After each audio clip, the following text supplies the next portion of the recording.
as fighting erupted across the front lines of the Ukraine-Russia conflict. But is Ukraine actually getting the better of it? I'm Paul, U.S. Army combat veteran. It's October 11th, 2023. This is your daily Ukraine update. Let's get into it.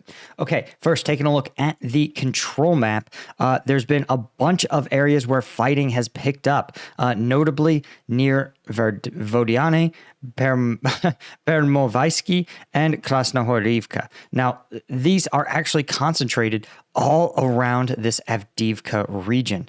And as you can see, in most cases, this represents an increase in fighting, an increase in the area where Russian forces are attempting to operate, but it hasn't actually translated to gains by Russian forces. And as you can see here, right, again, an expansion of the contested region, but not an actual gain of Russian-held territory. And this is probably one of the most secured areas of the entire front line. They've been frozen here for a long time. This is not Russia's first effort to encircle Avdiivka. In fact, this is so, what's the word I want? This is so, like, unsophisticated. This is almost makes me think that a Russian politician with no tactical training believes, oh, all these generals are idiots. I could run the war better. Show me a map. And they go, here, Avdiivka, just encircle it. And they fail to realize, as every armchair general often does, that the realities on the ground, the devil is in the details. And while, yes, it looks like Avdiivka could be fairly easily encircled, the reality is a lot messier. It involves crossing a lot of open ground where Ukrainian forces have a lot of positions where they can fire on Russian forces. You could see that if you wanted to advance through this area, you would have to cross two major open fields, then basically simultaneously take Severne and Tanienke, right? And then advance through this giant water obstacle, which is interconnected with a forested region and anchored by Orlivka. Breaking through this would be the most, if Russia could break through this, it would be the most significant operational gain since probably the start of the war, or at least since the battle of the Kharkiv offensive. So I say this because the terrain does not favor this. And remember, Ukraine has not gone on any major offensive operations in this area for months.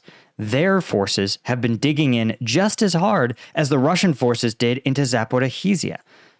And so I say this because this has all the hallmarks of an amateurish armchair general who looks at the control map but doesn't actually think through the tactical problem. Just a classic hallmark of a government that is increasingly frustrated. That's my thesis. I don't have any secret source or any evidence for this, but just understand that this is really what we are seeing here. And this is where all of these are happening. The only other noteworthy change is in Krokmalne, this town here. And you can see that it shows Russian forces advancing and controlling beyond this windbreak. This is actually not insignificant, even though, again, it's Kharkiv, so a not terribly important or heavily guarded sector by either side. But this is the last defensive position before you make your advance on the town itself. And you can see this isn't like a game changer town or anything. It's a, kind of one stoplight town is what we call them in the United States.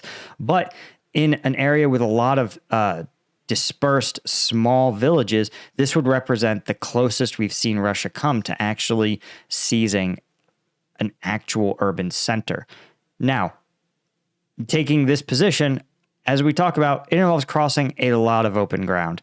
Not an easy thing to do. Ukrainian forces are going to be dug in here, going to be dug in all through here, and so Russian forces have their work cut out for them. So I wouldn't exactly start sounding the alarms quite yet. Now, looking over at the combat map, you can see 8 hours ago, Ukrainian defense forces report partial success in west of Robdina, east towards Klachivka and Andriivka. So these seem to be the areas where Ukrainian forces are continuing to push. You can see that this is reporting. This shows actually that the forested areas along this rail line are contested by both sides or held by both sides. I'm not sure how to interpret that in map terms. They seem like mutually exclusive events, but maybe indicating very heavy fighting and a frequent flipping of control. Adriivka having a similar situation where it looks like Ukrainian forces really trying to control this rail line and use it again to really start to turn Russian forces and apply pressure from different directions. And you could see here that they kind of need to. They're on a little bit of a salient here, but again, it's unlikely because Russia really can't break cover from these tree lines. In contrast, when we look at Russian offensive efforts, you could see the volume of fighting absolutely massive by Russian standards. 108 combat engagements heavily concentrated in and around the Avdiivka region. Russia really just focusing on counterattacks elsewhere. So this is definitely a full-scale Russian offensive, but it seems to be delivering very, very little in terms of actual results so far. But as we've seen, this war, it seems like defenders improve their tactics, become more effective at a much faster rate than attackers. There's not really been a solution to the problem of how to attack in this particular war. Anyway, guys, if you've been living under a rock, you may have forgotten that I have a product. Not just any product. This is Strike Gum, inspired by my time in Afghanistan when I used to take these gross energy drinks, military issue energy drinks called ERUPTS. They were loaded with sugar, super carbonated, and of course tasted gross and were almost impossible to take on patrol. I'd have to stuff them into my cargo pockets and have them clanking around while I walked. It was preposterous. And so I said there's got to be a way to take an energy drink's worth of caffeine and put it into a single piece of gum. And that's what I've done. We've got 90 milligrams of caffeine in every piece. That's as much as many leading energy drinks. We also have 0 sugar in every piece. So each piece is like 5 or 10 calories. It's a great deal and a great energy drink alternative. So if you're interested in a more convenient, more effective energy drink alternative that isn't going to run you $4 a pop, check us out at strikegum.com. And of course, you guys know that 50% of the proceeds or the profits from this first production run, I'm going to be donating to Ukrainian charities that help civilians who've been injured or displaced in the conflict. So go to strikegum.com, get yours today. Okay. There's actually not that much. War Mapper's focused on the Israel conflict, and I'm going to be dropping a video on that later today. But the only other thing that's noteworthy is that, yes, the Institute for the Study of War has officially declared that Russia has launched what it's calling localized offensive operations in the Avdiivka area. I think it's a little more than that. This is a bigger commitment than just localized. They claim it's intended to fix Ukrainian forces. I don't think that's true. I think Russia believes it has blunted Ukraine's counteroffensive and that it is now time for them to go on counteroffensive with the forces that have been freed up. I don't know if that's necessarily correct, but I think it's what Russia believes. Again, I suspect that politicians may be dictating it. This may be dictated from the Kremlin. Civilians saying, "Hey, MOD, you're going to go on offensive.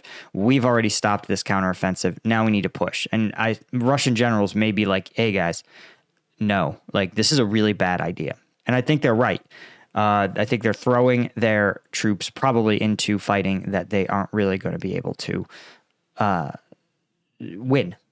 So there's been, again, some claimed Russian advances, but there really hasn't been much confirmation. The only footage I've seen has been of destroyed tanks and APCs that in failed Russian attacks. Anyway, guys, that's all I had for you. Thank you so much to our Colonel tier members of Combat Vet News. Thanks to our Lieutenant tier members of Combat Vet News. And of course, thanks to all the members of Combat Vet News. I couldn't do this without you guys. Me and the team really appreciate your support in everything. And be sure to hit like, hit subscribe, and I'll see you in the next one. Cheers.